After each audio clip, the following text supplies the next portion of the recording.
તેના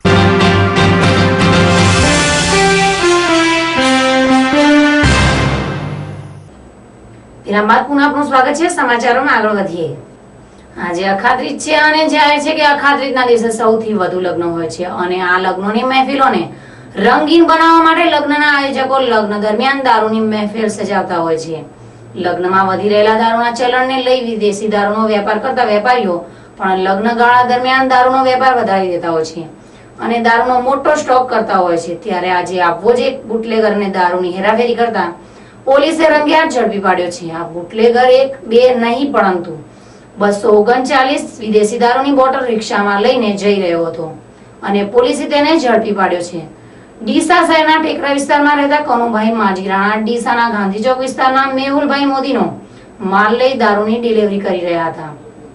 તે દરમિયાન તેને કાંઠ ગામ નજીકથી ઝડપી પાડવામાં આવ્યો હતો। પોલીસે કનુભાઈ માજીરાણા સહિત 29,000 દારૂ અને રિક્ષા મળી અંદાજિત 50,000 ની કિંમતનો મુદ્દામાલ જપ્ત કર્યો છે, જ્યારે મેહુલ મોદીની શોધખોળ શરૂ કરી દીધી છે।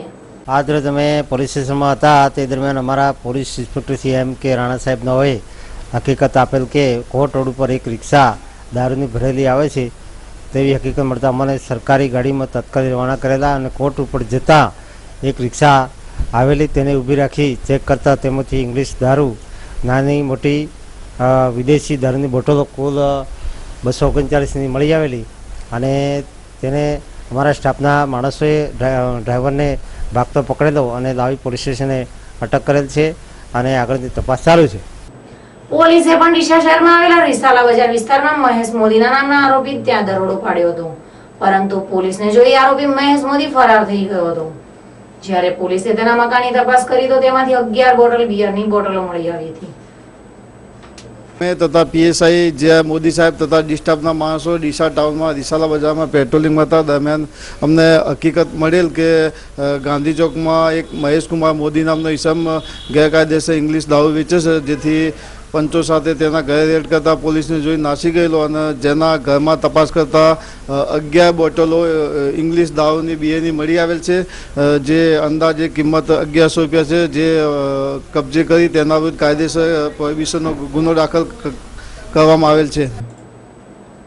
આજે અખાત્રીજ છે। હિન્દુ ધર્મમાં અખાત્રીજના દિવસને માંગલિક કાર્યો માટે અતિ શુભ માનવામાં આવે છે અને એટલા જ માટે અખાત્રીજના દિવસે વણમુહૂર્તના પણ લગ્નનું આયોજન કરવામાં આવે છે। આજે અખાત્રીજના દિવસે બનાસકાંઠા જિલ્લામાં પણ મોટી સંખ્યામાં લગ્નો યોજાયા હતા। આજના દિવસે જિલ્લાના ઘણા બધા નવયુવક યુવતીઓ લગ્ન ગ્રંથિથી જોડાઈ જીવનભર સાથે રહેવાના કોલ લીધા હતા। અખાત્રીજના દિવસે લગ્નોની જેમ સોના ચાંદીના દાગીનાની ખરીદી કરવાનું ખૂબ જ મહત્વ હોય છે અને એટલા જ માટે અખાત્રીજના દિવસે સોના ચાંદીની ખરીદીમાં ધૂમ વેચાણ થયું હોય છે। આ વર્ષે સતત 25 દિવસ સુધી એક્સાઇઝ ડ્યુટીના વિરોધમાં બંધ પાડી રહેલા સોના ચાંદીના વેપારીઓએ મોટું આર્થિક નુકસાન થયું હતું, પરંતુ આજે અખાત્રીજના દિવસે ગ્રાહકોએ મોટા પાયે ખરીદી કરતા તેમના નુકસાનની મહદઅંશે ભરપાઈ થઈ હતી। ડીસા શહેર પોલીસે ડીસા શહેરમાંથી ડુપ્લિકેટ ગુટખાઓનો પર્દાફાશ કર્યો છે। શહેરમાં એક પ્રખ્યાત બ્રાન્ડની નકલી ગુટખાઓનું વેચાણ થતું હોવાની બાતમીના આધારે પોલીસે દરોડો પાડતા કૌભાંડ બહાર આવ્યું છે। પૈસા કમાવા માટે લોકો શોર્ટકટ અપનાવવામાં ઘણીવાર ગેરકાનૂની કૃત્યો કરતા પણ અચકાતા નથી। ડીસામાં પણ આવું જ કંઈક બન્યું છે। ડીસા શહેરમાં ચામુંડા ફૂટવેર નામની પેઢી ચલાવતા મનોજ કુમાર રાતોરાત પૈસાદાર બનવા માટે શરૂ કરી નાખ્યું હતું નકલી ગુટખાઓનું નેટવર્ક। હાઈવે વિસ્તારમાં આવેલી તેમની ફૂટવેરની દુકાનમાં મનોજભાઈ નજર બ્રાન્ડની નકલી ગુટખા વેચી રહ્યા હતા।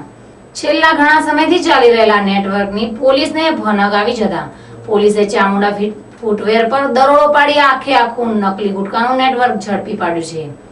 પોલીસે આ દરોડામાં અત્યારે 111 નકલી ગુટખાના પેકેટ ઝડપી પાડ્યા છે અને નકલી ગુટખાનું વેચાણ કરી રહેલા મનોજ કુમારની અટકાયત કરી આગળની કાર્યવાહી હાથ ધરી છે। ડીસા શહેરમાં ડુપ્લિકેટ માલનું વેચાણ થતું હોવાનું જણાતા નજર ગુટકા નામના જે પેકેટ પાઉચ વેચાય છે તેના કંપનીના જે એજન્ટ પોલીસ સ્ટેશન આવેલા અને અમને જાણ કરેલ કે ડીસામાં